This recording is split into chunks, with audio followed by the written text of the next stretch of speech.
All right, so let's talk a little bit about color finally. Once you have your drawings cleaned up, right, and understand that the process I've gone through is the same thing you can do. If you prefer to draw on paper or in another piece of software or wherever, you can draw your character in that and import in and then clean up in Toon Boom. But with the bitmap brushes, I feel like you'll be able to draw somewhat to what you like inside the software. It just takes a little time to get used to. Okay, so when we start talking about colors, there's some ability in the software that I want y'all to be aware of, but that I don't think we're going to take advantage of. So one of the things with Premium is the ability to have a server for the studio. Okay, and that would mean that if we were going to, like here, I'm in the palettes, I'm on color specifically. I click on this, right? There's linking or linking to external. So if we have our own files, let's say it's just us working on this, like you're on your own computer and you have multiple scenes, right? Remember, every file in Harmony is a scene or a shot, really. You could link to your very first one and get the color palette out of it, okay? And that's what you want to do, because if you do one scene with characters, you want to keep consistency, right, throughout your color palette. But we could also link to an external, and this would be more of a studio setup where somebody is going to create the master color palettes and everybody's going to link to it. Now, you have to keep in mind, I guess I need a layer to draw on here, so let me get a new layer. Okay, so you need to remember that, like, if we're at this computer and somebody else is over on this computer,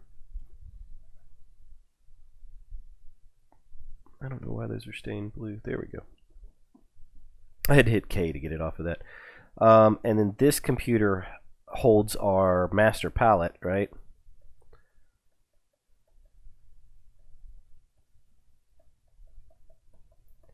Okay, so when this person links to that palette and this person links to that palette, and they are creating their scenes, and then the director comes in and says, no, I want this color to be here, and tone that down a little bit. Rather than asking both of these individuals to go back in and fix their file, right, you go to the master palette, you make the changes to the color there, and then save it, and the next time they open, that link is established and it will update the colors. Okay, so in a studio environment or a more efficient workflow for a team, linking these palettes can be really, really beneficial. But we don't, as far as I know, we don't have a server set up at the school that will enable us to do that. So I don't think we're going to be able to use linking, but we can import. Okay, and so when we import, there's a couple things to be clear of. I guess I could have just kept this because I'm going to put a new one in here right now. So import. All right, there are elements, and then there's the scene. That should be an E, and then that's it. There we go. Can't spell. All right, so each of these layers is almost its own element. Okay, and if we import our color palette and we tell it to only go to the element, then only that layer, only the drawings on that layer can use that particular color palette. So when we start making puppets and we're dealing with, you know, a shape for the upper arm and a shape for the lower arm and a shape for the hand, right? Each of those shapes will be on their own layer, or they would be their own element. So we'd have 1, 2, 3. We don't want to import that palette into every single layer. So instead of elements, we want to import in for our scene, and that means every layer or every element in here, right? And so you can see over here, these are already called scene palettes. Okay, and I've got 2 in here. The first one that I started, and then I did one for Mushi real fast to make sure nothing had changed. But we want to work with scene palettes, not elements. So if you're going to import something, you want to import it for the scene. And I feel like in terms of production for Dead Sea Squirrels, we are going to be importing palettes. So somebody, either Mutt Putty or us, is going to come up with the color specifications for the characters, as well as for different backgrounds. Since we're working on our own sequence of them going down the river, we're going to need a color palette for the backgrounds, for the water, for the boat. Like every single thing in there needs its own colors, and it needs to have a good naming convention so that we all understand what it is. And then we all want to use the same palette. So this import is important, that you're able to go here, go to palettes and say import, and then you have to find that palette where you want it. Now usually there's a palette library in everything that we make, right? So here's Mushu PLT, right? So that's just a palette for Mushu. And then here's the other one that you see here, color palette demo. So as long as we can get to this, it'll be okay. I'm not worried about the textures. That was something else that was done. But we can pull these PLT files out and then put them in a shared folder that everybody can get to. I'm not sure though, we might have to do some kind of script or testing, because I don't think importing will automatically update. So if we have all of our colors done and then Tom decides to change the color of Pearl's stripe or some marking there or whatever, re-importing the palette list isn't necessarily going to re-update, right?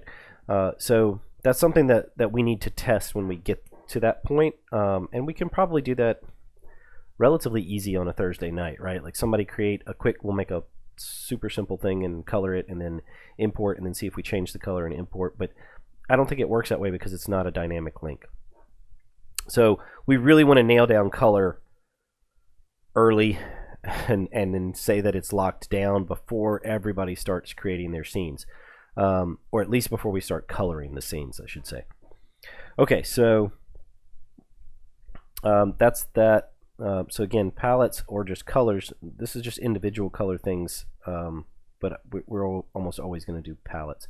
All right, so you can rename or you can duplicate, clone, and then there's tinting and everything else. But all right, so we want to move this. I want to, okay, here we go. Sorry, just moving things around a little bit. I don't like to be destructive, so I want to get a copy of this, and then I'm going to move it over here. All right, so let me show you the basic way that you could color Mushu here. I can come over and grab this red, and then I can go to the paint bucket and just go straight on paint and go right in here, and it's trying to think it through. It's really not liking it. There we go, that added, but it stayed black. Oh, it defaulted back to black, so let me paint that again. There we go. It's really not liking inside here, like that one.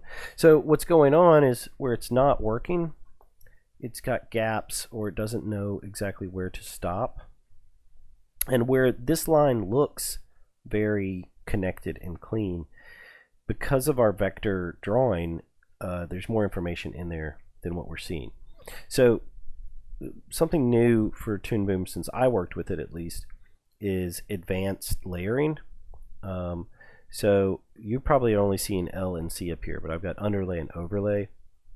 I put those in preferences, and then you go to advanced. So support overlay and underlay arts, and then advanced display and advanced palette list. So I just clicked all of those on in the advanced in there. All right, so what this helps you do, and I love it, because I don't have to color directly on the line art layer, I can actually put a layer underneath and paint it.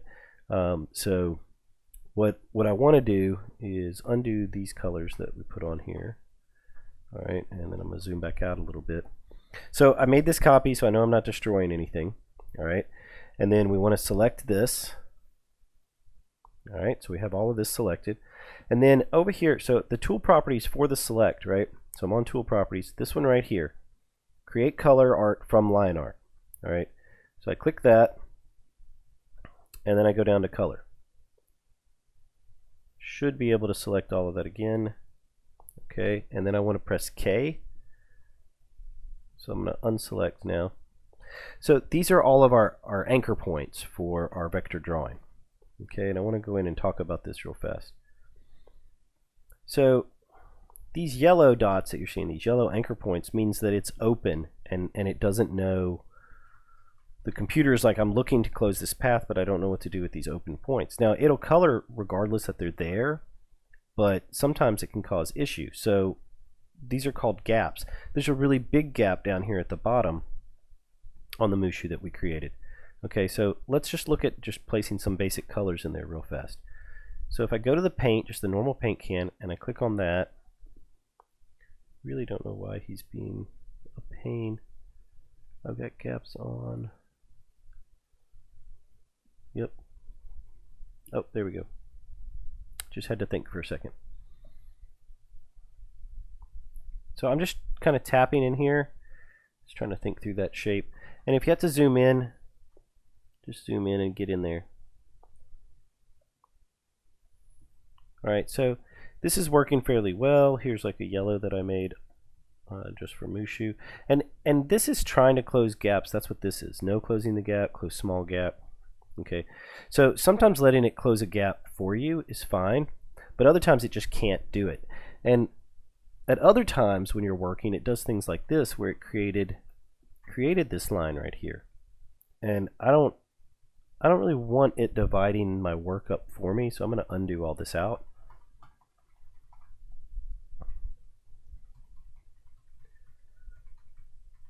There we go. So now I don't have any colors there. So before we go in to start painting,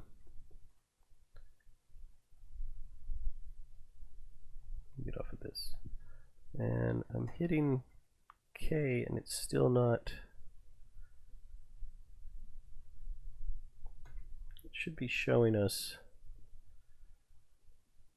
Oh, maybe I hit undo too many times. There we go.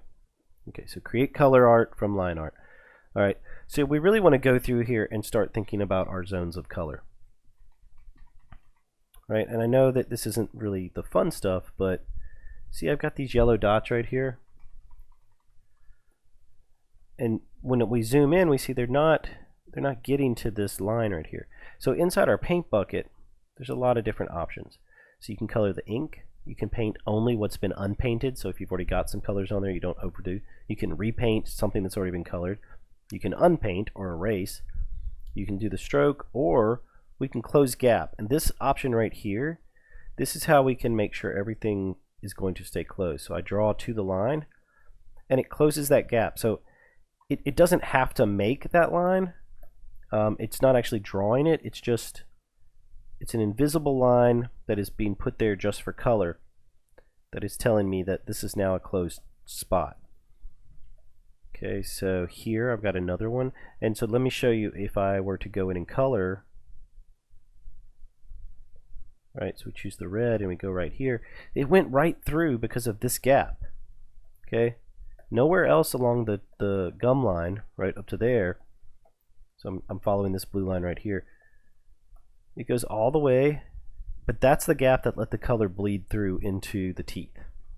Okay, so when I come into the paint tool and I go to the close gap, it lets me find these yellow dots.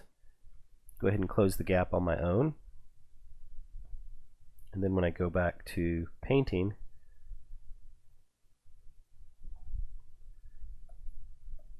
oh, you'd love to make me look foolish. It looks like there's some red in here, or it didn't close that gap completely. So let me hit undo on that so that I'm getting this gap. There we go. Now the yellow went away. Now it should work. And paint the unpainted.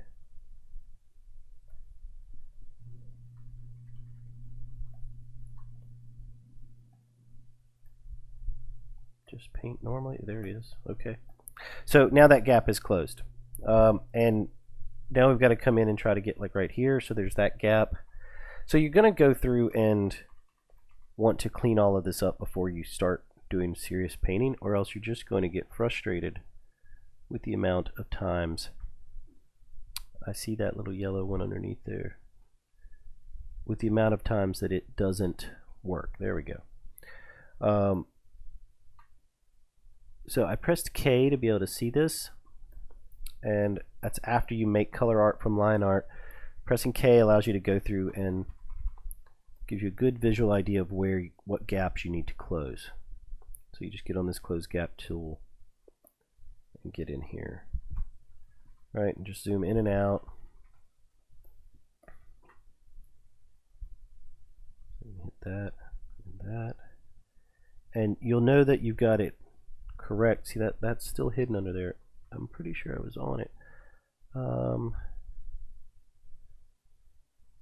I don't want to flatten things either, just in case. So I'm just going to try it again. There we go.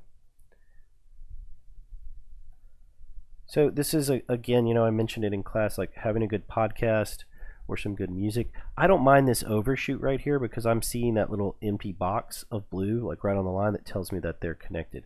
But this is not connected, so I want to get it done. It's odd that that is so far, but let's take this all the way to here.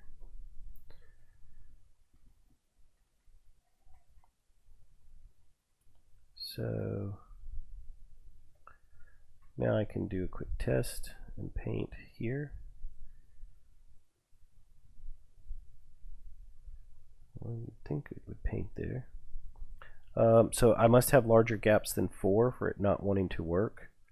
Try to close large gaps.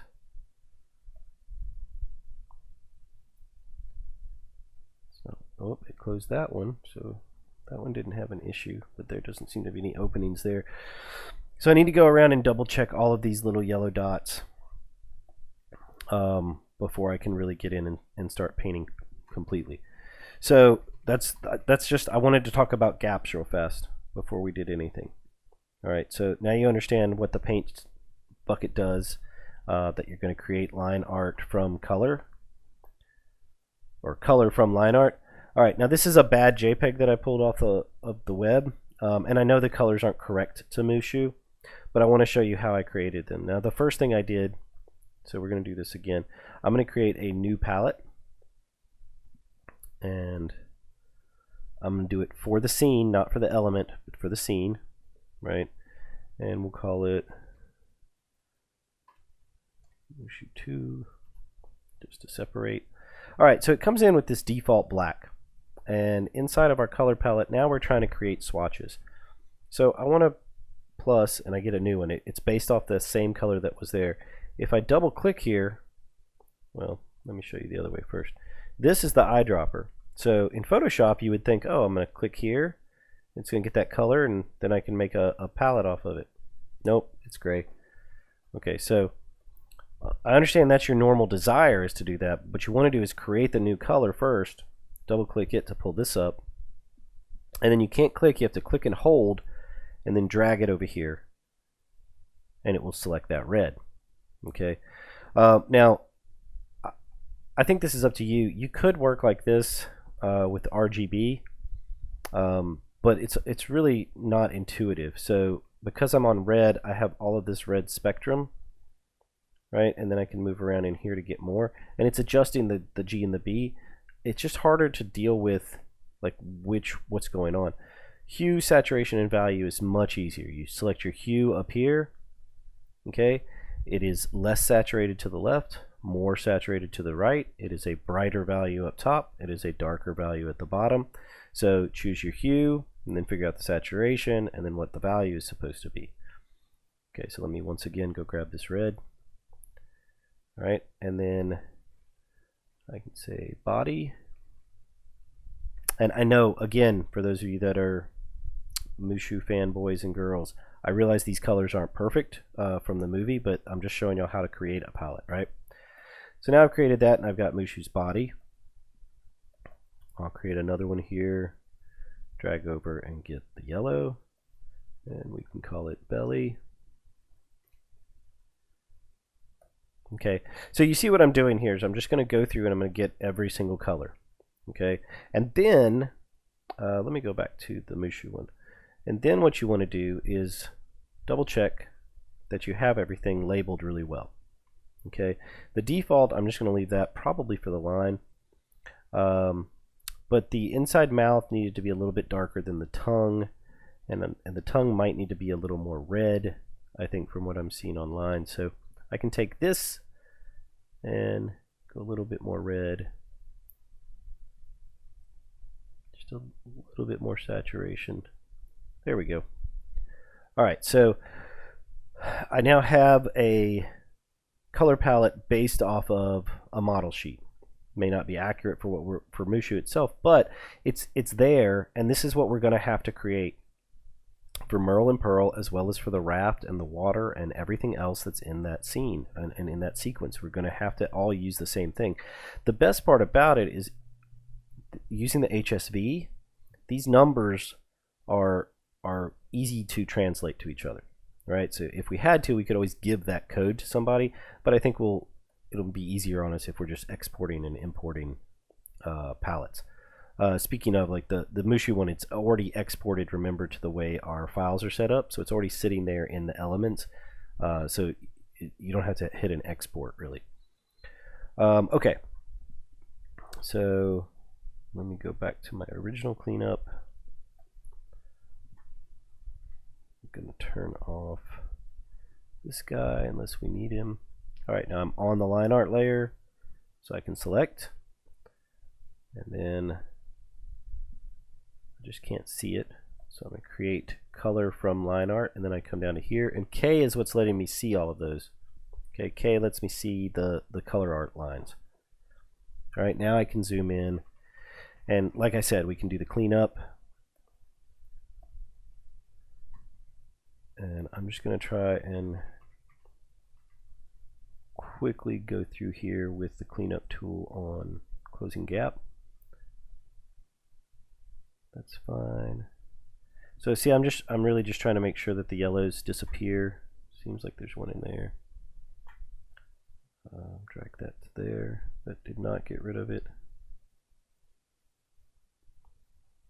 So normally I would have podcast, audiobook, just some good music. That one played okay. These need to go.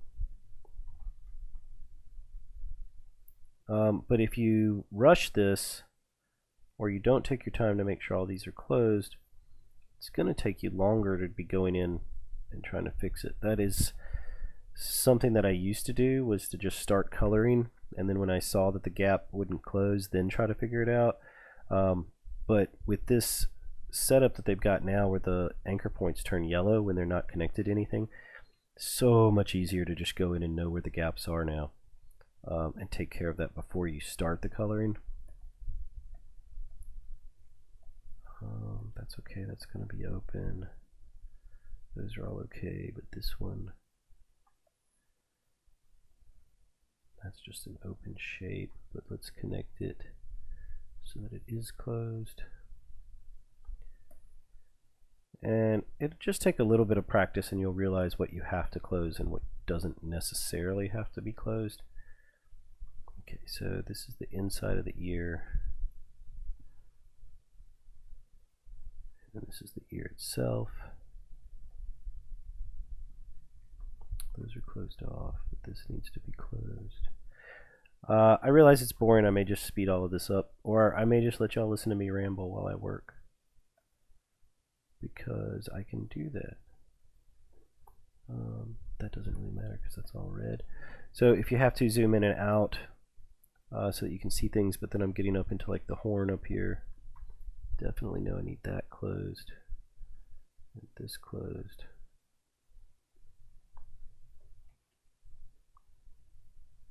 And the good thing is that once we get our characters finalized and we're making the puppets, you do this once to build the puppet, and then you don't have to worry about it again.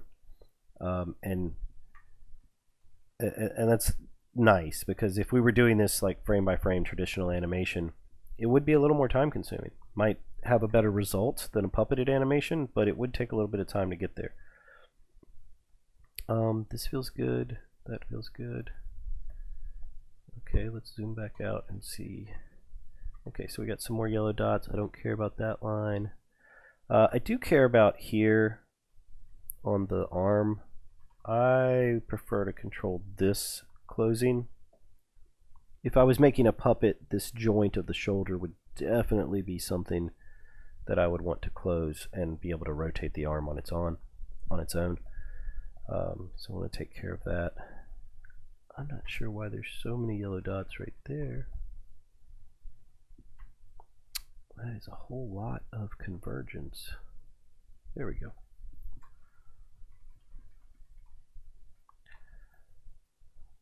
That will probably need some.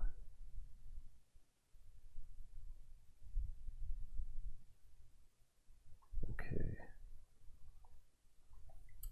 That seems okay. Alright, so then we get down here and I want to go across and across again.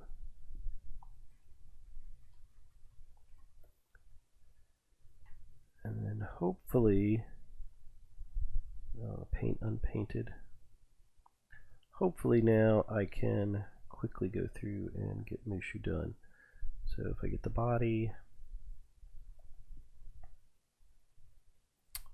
I think his fin is supposed to be a darker red. Not liking something back here. So this shoulder, and I don't know why it stopped at the hand there. But we'll let it go. Oh, okay. Now I like that just fine. Alright, the mouth.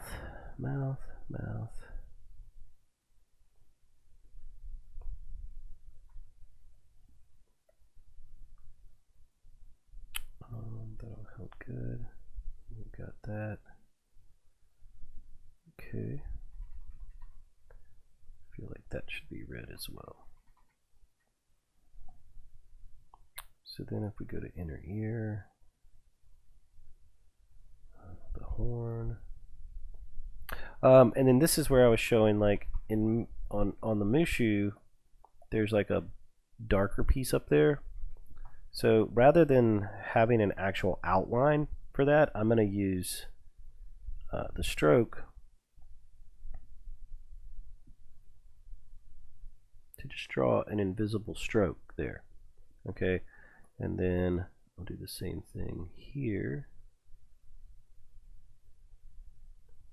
Okay, and then I should be able to paint the horn. Whoops. There, that one worked, but this one did not connect correctly. Stroke. So it's showing me, I'm mainly looking at, on all of these, like that is showing me that there's a connection. This is an open path. I don't care about that. I could go cut it off, but this stroke that's being made with the paint tool is invisible. So, oh, there we go. So now I've got the blue, and then I can go back to the default. Right, and so that way I'm able to get a edge that is not described with an outline.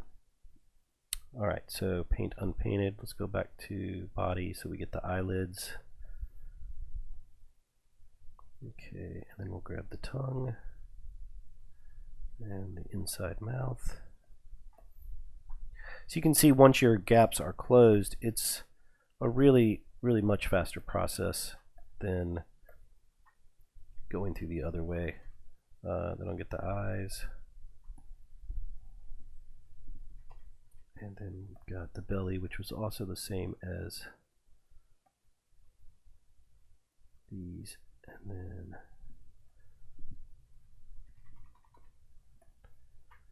I don't know why it separated that one. And it left this off. Maybe because those crossed over each other. That should probably be fixed.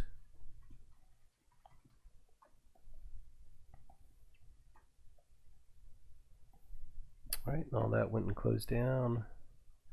Alright, and then I know that there was a slight change on one that I was looking at on the nose. And so I think again here I'm going to have to do a gap close. Just want to get it to stop between these. I don't know if I like it that straight. I don't like that it snapped like that. So I'm going to go to the stroke. That's better. Now let's see if that works for painting. So I want to repaint now. Went through everything, didn't it?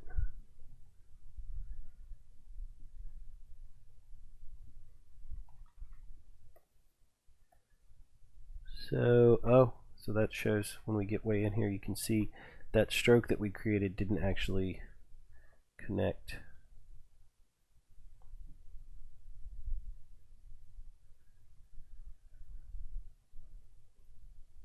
Alright, so now let's try that again. Still getting everything. Paint.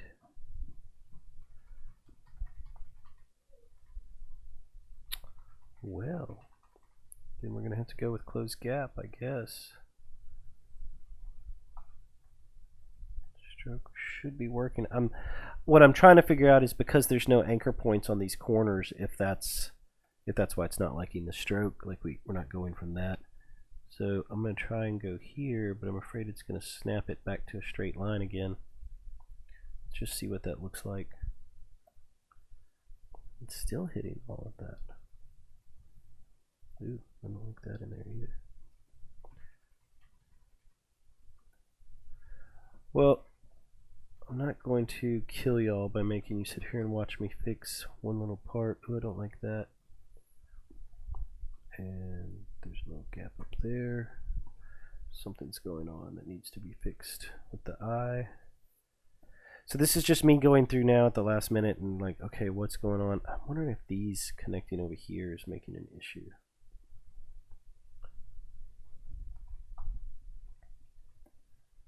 Because it's not in and of itself, the nose doesn't bother me as much, but those.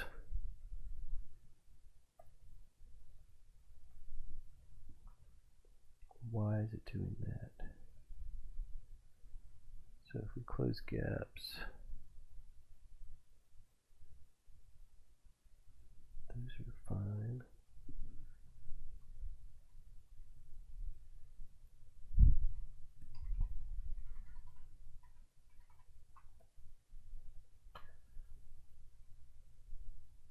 It's really all there.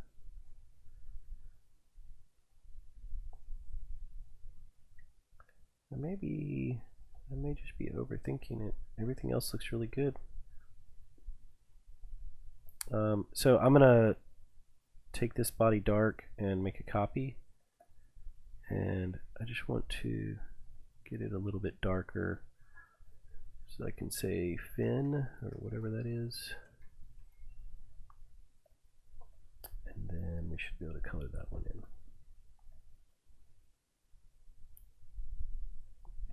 That.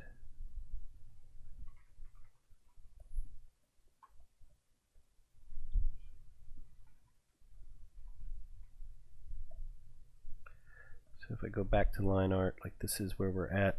Those white spots are really bugging me, which may force me to go in and clean up a little bit more. But hopefully this shows you how to set up a palette, how you use the paint bucket to color, and the fact that closing those gaps is really important. I really want to emphasize, I think his fingertips are supposed to be darker too, so I should probably do the same thing I did on the horn. I really want to emphasize that once we create the puppets, like that's why the puppet creation takes a while. Not only do you have to plan out the rig and separate all the artwork, but you got to get all the gaps closed and the painting done well. But when we start, if you get to move into working with Merle and Pearl inside Harmony, I definitely want you to clean up your drawings, so you can draw on a bitmap layer if you want to, and then clean up your drawings with the pencil tool, then use the color layer here underneath and create color from line art so that it tries to create all those shapes to fill in, so that you can get the idea of how this process works. In terms of our production, there's probably going to be somebody who really enjoys the coloring, or there's going to be somebody who's really good at the coloring, and those people are going to be the ones that get assigned as colorist at the beginning for the puppets. It's not a difficult job, but it requires that you do it right, and that's why I'm so aggravated with myself over these little white spots. I just want to figure out why it's doing that. But I'm going to leave my search for that to myself. I think this video is long enough. It's sitting at what? About 27 minutes. So yeah, I'm going to go ahead and cancel it there. So you can see creating palettes. We talked about that. Import is what we're probably going to want to do. we're going to end up making puppets anyway, but hopefully this shows you the entire cleanup process. Let me know if there's any questions. I'm just short on time and trying to get us moving towards production. So, all right. So I just want to epilogue this, that I did. What's going on? Let me over this. I did get in and fix the eye.